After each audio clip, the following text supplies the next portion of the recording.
Okay, nagbabalik ang Good Morning Boss. Alam niyo po mga boss, hindi lang dapat tayo kontento kung tayo may mga trabaho. Dapat mayroon din tayong extra income.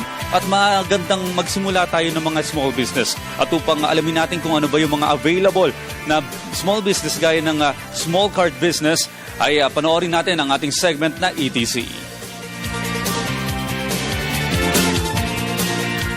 Isa sa pinakamalakas na business sa panahon ngayon ay ang pagkain. At pagdating sa food industry, isa sa pinakamabenta ang mga pagkaing mabibili sa food stall. Mabilis, masarap at mura. Ito ang pangunahing naging konsepto ng isang businessman sa pagtatatag ng kanyang negosyo na sa kasalukuyan ay dumadami pa ang franchise sa iba't ibang lugar. We started with Sweet Corner first.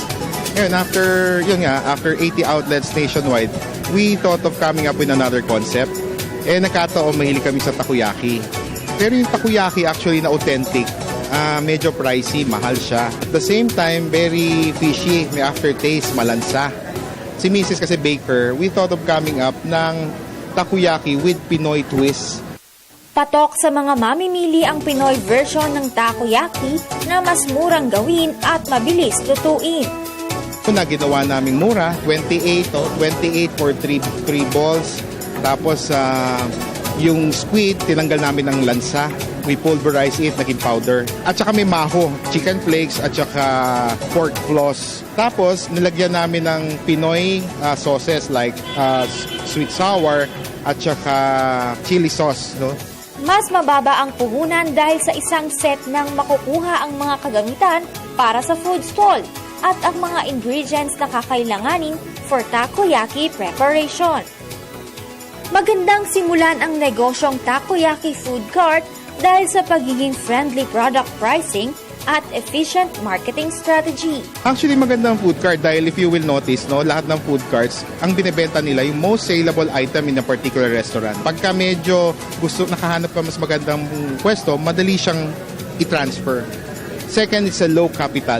Mababa ang capital pagka nag-food cart ka lang.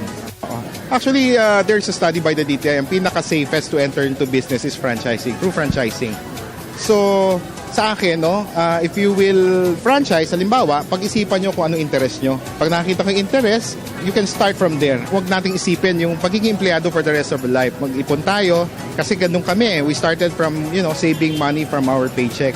At after noon, na-accumulate kaming enough fund, nag-franchise kami. Mabilis ang negosyo at hindi mahirap kapag may kapartner ka at yun yung franchisor mo. Kaya sa mga nagbabalak magnegosyo dyan, maaaring ito na ang inyong pagkakataon para subukang kumita. At kung patuloy na magsusumikap, ay magiging daan sa patuloy na pag-unlad.